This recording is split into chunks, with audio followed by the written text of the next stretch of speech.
Famous story channel में आपका स्वागत है। आइए आज हम आपको सुनाते हैं मन्नू भंडारी की कहानी सयानी बुआ। सब पर मानो बुआ जी का व्यक्तित्व हावी है। सारा काम वहाँ इतनी व्यवस्था से होता जैसे सब मशीनें हों जो कायदे में बंधी बिना रुकावट अपना काम किए चली जा रही हैं। ठीक 5 बजे सब लोग उठ जाते, फिर 1 घंटा बाहर मैदान में टहलना होता, उसके बाद चाय दूध होता, उसके बाद अन्नू को पढ़ने के लिए बैठना होता। भाई साहब भी तब अखबार और ऑफिस की फाइलें आदि देखा करते। 9 बजते ही नहाना शुरू होता। जो कपड़े बुआ जी निकाल दें वही पहनने होते। फिर कायदे से आकर मेज पर बैठ जाओ और खा कर काम पर जाओ। सयानी बुआ का नाम वास्तव में ही सयानी था, या उनके सयानेपन को देखकर लोग उन्हें सयानी कहने लगे थे। सो तो मैं आज भी नहीं जानती, पर इतना अवश्य कहूँगी कि जिसने भी उनका यह नाम रखा वो नामकरण विद्या का अवश्य पारखी रहा होगा। बचपन में ही वे समय की जितनी पाबंद थीं, अपना सामान संभाल कर रखने में जितनी पटु थीं और व्यवस्था की जितना कायल थीं, उसे देखकर चकित हो जाना पड़ता था। कहते हैं जो पेंसिल वे एक बार खरीदती थीं, वो जब तक इतनी छोटी न हो जाती कि उनकी पकड़ में भी ना आए, तब तक उससे काम लेती थी। क्या मजाल कि वो कभी खो जाए या बार बार नोक टूटकर समय से पहले ही समाप्त हो जाए। जो रबर उन्होंने 4वीं कक्षा में खरीदी थी, उसे 9वीं कक्षा में आकर समाप्त किया। उम्र के साथ साथ उनकी आवश्यकता से अधिक चतुराई भी प्रौढ़ता धारण करती गई, और फिर बुआ जी के जीवन में इतनी अधिक घुल मिल गई कि उसे अलग करके बुआ जी की कल्पना ही नहीं की जा सकती थी। उनकी एक एक बात पिताजी हम लोगों के सामने उदाहरण के रूप में रखते थे, जिसे सुनकर हम सभी खैर मनाया करते थे कि भगवान करे वे ससुराल में ही रहा करें, वरना हम जैसे अस्त व्यस्त और अव्यवस्थित जनों का तो जीना ही हराम हो जाएगा।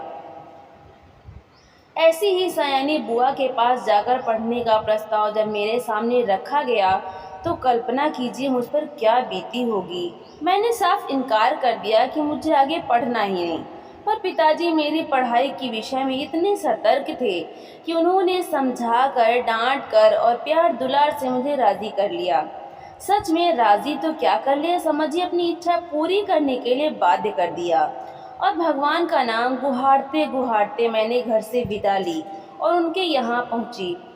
इसमें संदेह नहीं कि बुआ जी ने बड़ा स्वागत किया, पर बचपन से उनकी ख्याति सुनते सुनते उनका जो रौद्र रूप मन पर छाया हुआ था, उसमें उनका वो प्यार कहाँ तिरोहित हो गया, मैं जान ही ना पाई। हाँ, बुआ जी के पति, जिन्हें हम भाई साहब कहते थे, बहुत ही अच्छे स्वभाव के व्यक्ति थे, और सबसे अच्छा कोई घर में लगा तो उनकी 5 वर्ष की पुत्री अन्नू। घर गैस नीरस और यंत्र चालित कार्यक्रम में अपने को फिट करने में मुझे कितना कष्ट उठाना पड़ा और कितना अपने को काटना छांटना पड़ा, यह मेरा अंतर्यामी ही जानता है। सबसे अधिक तरस आता था अन्नू पर। वो इस नन्ही सी उम्र में ही प्रौढ़ हो गई थी। न बच्चों का सा उल्लास, न कोई चहचहाहट। एक अज्ञात भय से वो घिरी रहती थी। घर के उस वातावरण में कुछ ही दिनों में मेरी भी सारी हंसी खुशी मारी गई। यो बुआ जी की गृहस्थी जमे 15 वर्ष बीत चुके थे, पर उनके घर का सामान देखकर लगता था मानो सब कुछ अभी कल ही खरीदा हो। गृहस्थी जमाते समय जो कांच और चीनी के बर्तन उन्होंने खरीदे थे, आज भी ज्यों के त्यों थे, जबकि रोज उनका उपयोग होता था। वे सारे बर्तन स्वयं खड़ी होकर साफ करवाती थीं। क्या मजाल कोई एक चीज भी तोड़ दे। एक बार नौकर ने सुराही तोड़ दी थी। उस छोटे से छोकरे को उन्होंने इस कसूर पर बहुत पीटा था। तोड़ फोड़ से तो उन्हें सख्त नफरत थी। यह बात उनकी बर्दाश्त के बाहर थी। उन्हें बड़ा गर्व था अपनी इस सुव्यवस्था का। वे अक्सर भाई साहब से कहा करती थीं कि यदि वे इस घर में न आती तो न जाने बेचारे भाई साहब का क्या हाल होता। मैं मन ही मन कहा करती थी कि चाहे जो भी हाल होता, हम सब मिट्टी के पुतले ना होकर कम से कम इंसान तो अवश्य हुए होते। बुआ जी की अत्यधिक सतर्कता और खाने पीने के इतने कंट्रोल के बावजूद अन्नू को बुखार आने लगा। सब प्रकार के उपचार करने कराने में पूरा महीना बीत गया, पर उसका बुखार न उतरा। बुआ जी की परेशानी का पार नहीं। अन्नू एकदम पीली पड़ गई। उसे देखकर मुझे लगता मानो उसके शरीर में ज्वर के कीटाणु नहीं, बुआ जी के भय के कीटाणु दौड़ रहे हैं, जो उसे ग्रसते जा रहे हैं। उनसे पीड़ित होकर भी भय के मारे कुछ कह तो सकती नहीं थी, बस सूखती जा रही है। आखिर डॉक्टरों ने कई प्रकार की परीक्षाओं के बाद राय दी कि बच्चे को पहाड़ पर ले जाया जाए और जितना अधिक उसे प्रसन्न रखा जा सके रखा जाए। सब कुछ उसके मन के अनुसार हो, यही उसका सही इलाज है। पर सच पूछो तो बेचारी का मन बचा ही कहाँ था। भाई साहब के सामने एक विकट समस्या थी। बुआ जी के रहते यह संभव नहीं था, क्योंकि अनजाने ही उनकी इच्छा के सामने किसी और की इच्छा चल ही नहीं सकती थी। भाई साहब ने शायद सारी बात डॉक्टर के सामने रखी। तभी डॉक्टर ने कहा कि माँ का साथ रहना ठीक नहीं होगा। बुआ जी ने सुना तो बहुत आनाकानी की, पर डॉक्टर की राय के विरुद्ध जाने का साहस वे कर नहीं सकी। सो मन मारकर वहीं रहीं। जोर शोर से अन्नू के पहाड़ पर जाने की तैयारी शुरू हुई। पहले दोनों के कपड़ों की लिस्ट बनी, फिर जूतों की, मोजों की, गर्म कपड़ों की, ओढ़ने बिछाने के सामान की, बर्तनों की।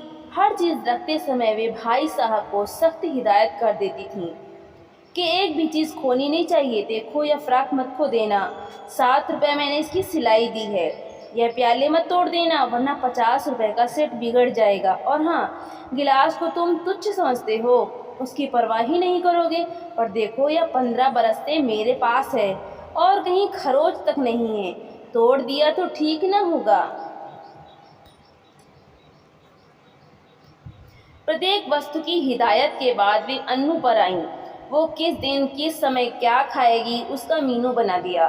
कब कितना घूमेगी, क्या पहनेगी, सब कुछ निश्चय कर दिया। मैं सोच रही थी कि यहाँ बैठे बैठे ही बुआ जी ने इन्हें ऐसा बांध दिया कि बेचारे अपनी इच्छा के अनुसार क्या खा करेंगे। सब कह चुकी तो जरा आर्द्र स्वर में बोली, कुछ अपना भी ख्याल रखना, दूध फल बराबर खाते रहना। हिदायतों की इतनी लंबी सूची के बाद भी उन्हें यही कहना पड़ा। जाने तुम लोग मेरे बिना कैसे रहोगे, मेरा तो मन ही नहीं मानता। हाँ, बिना भूले रोज एक चिट्ठी डाल देना। आखिर वो क्षण भी आ पहुंचा जब भाई साहब एक नौकर और अन्नू को लेकर चले गए।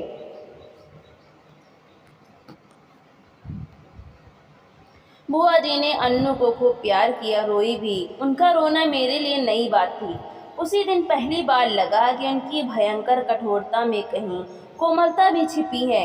जब तक तांगा दिखाई देता रहा वे उसे देखती रहीं। उसके बाद कुछ क्षण निर्जीव सी होकर पड़ी रहीं, पर दूसरे ही दिन से घर फिर वैसे ही चलने लगा।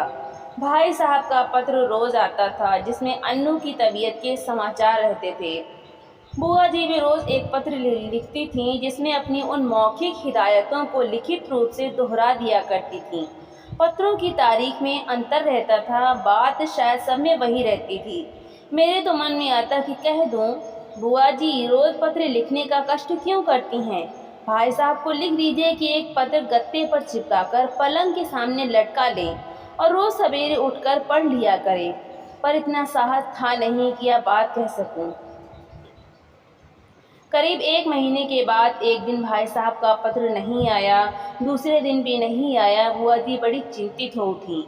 उस दिन उनका मन किसी भी काम में नहीं लगा। घर की कसी कसाई व्यवस्था कुछ शिथिल सी मालूम होने लगी। तीसरा दिन भी निकल गया।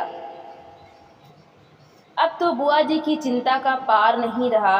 रात को वे मेरे कमरे में आकर सोईं, पर सारी रात 2 स्वप्न देखती रहीं और रोती रहीं, मानो उनका वर्षों से जमा हुआ नारीत्व पिघल पड़ा था और अपने पूरे वेग के साथ बह रहा था। वे बार बार कहती कि उन्होंने स्वप्न में देखा है कि भाई साहब अकेले चले आ रहे हैं, अन्नू साथ नहीं है और उनकी आंखें भी लाल हैं। वे फूट फूट कर रो पड़ती। मैं तरह तरह से उन्हें आश्वासन देती, पर बस वे तो कुछ सुन ही नहीं रही थी। मेरा मन भी कुछ अन्नू के ख्याल से, कुछ बुआ जी की यह दशा देखकर बड़ा दुखी हो रहा था। तभी नौकर ने भाई साहब का पत्र लाकर दिया। बड़ी व्यग्रता से कांपते हाथों से उन्होंने उसे खोला और पढ़ने लगी। मैं भी सांस रोककर बुआ जी के मुंह की ओर देख रही थी कि एकाएक पत्र फेंक कर सिर पीटती बुआ जी चीख कर रो पड़ी। मैं धक से रह गई। आगे को सोचने का साहस ही नहीं होता था। आंखों के आगे अन्नू की भोली सी नन्ही सी तस्वीर घूम गई। तो क्या अब अन्नू सचमुच ही संसार में नहीं है? यह सब कैसे हो गया? मैंने साहस करके भाई साहब का पत्र उठाया। लिखा था, प्रिय सयानी, समझ में नहीं आता किस प्रकार तुम्हें यह पत्र लिखूं, किस मुंह से तुम्हें यह दुखद समाचार सुनाऊं। फिर भी रानी, तुम इस चोट को धैर्यपूर्वक सह लेना। जीवन में दुख की घड़ियां भी आती हैं और उन्हें साहसपूर्वक सहने में ही जीवन की महानता है। यह संसार नश्वर है, जो बना है वो एक न एक दिन मिटेगा ही। शायद इस तथ्य को सामने रखकर हमारे यहाँ कहा है कि संसार की माया से मोह रखना दुख का मूल है। तुम्हारी इतनी हिदायतों के और अपनी सारी सतर्कता के बावजूद मैं उसे नहीं बचा सका। इसे अपने दुर्भाग्य के अतिरिक्त और क्या कहें। यह सब कुछ मेरे ही हाथों होना था।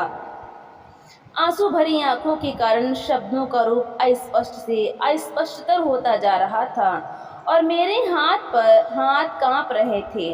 अपने जीवन में यह पहला अवसर था जब मैं इस प्रकार किसी की मृत्यु का समाचार पढ़ रही थी। मेरी आंखें शब्दों को पार करती हुई जल्दी जल्दी पत्र के अंतिम हिस्से पर जा पड़ी।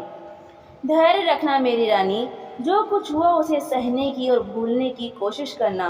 कल 4 बजे तुम्हारे 50 रुपए वाले सेट के दोनों प्याले मेरे हाथ से गिरकर टूट गए।